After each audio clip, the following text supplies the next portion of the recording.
Now let me introduce one of the touch dimmer 9667AD. It looks like this.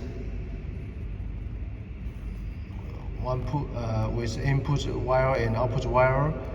Input connect to the LED driver, output connected to the white.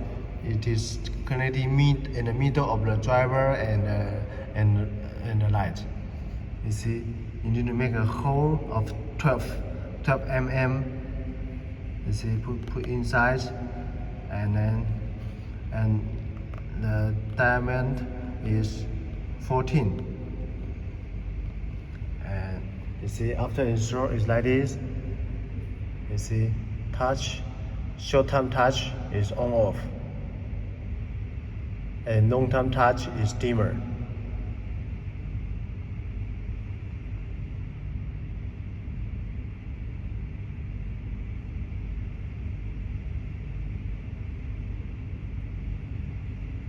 Off, and it's 12 volts and 24 volts.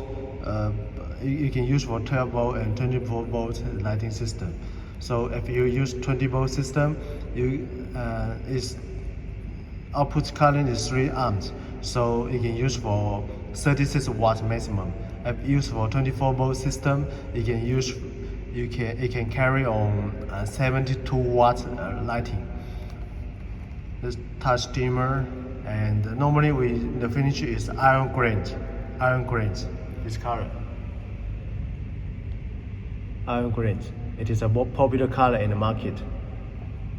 So this item is called 9670AD touch dimmer switch.